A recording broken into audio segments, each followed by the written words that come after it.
மீன் தொட்டில மீன்கள் இருக்கும். அந்த மீனுக்கு நீஞ்ச தெரிய வேண்டிய அவசியமே இல்லை. ஏன்னா தொட்டிக்குள்ள அலையே அடிக்க போறது.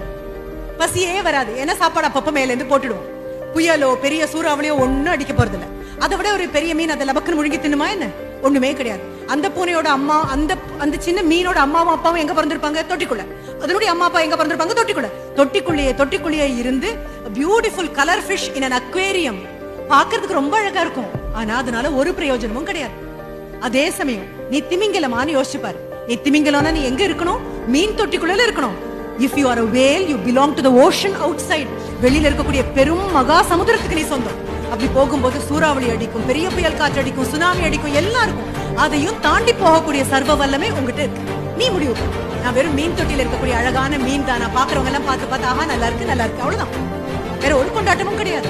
அதே சமயம் உலகத்துடைய மிகப்பெரிய ஜீவியான திமிங்கலமாக மாறும்பொழுது எல்லா பிரச்சனையும் வரும். ஆனா எதை பத்தியும் கவலை கிடையாது.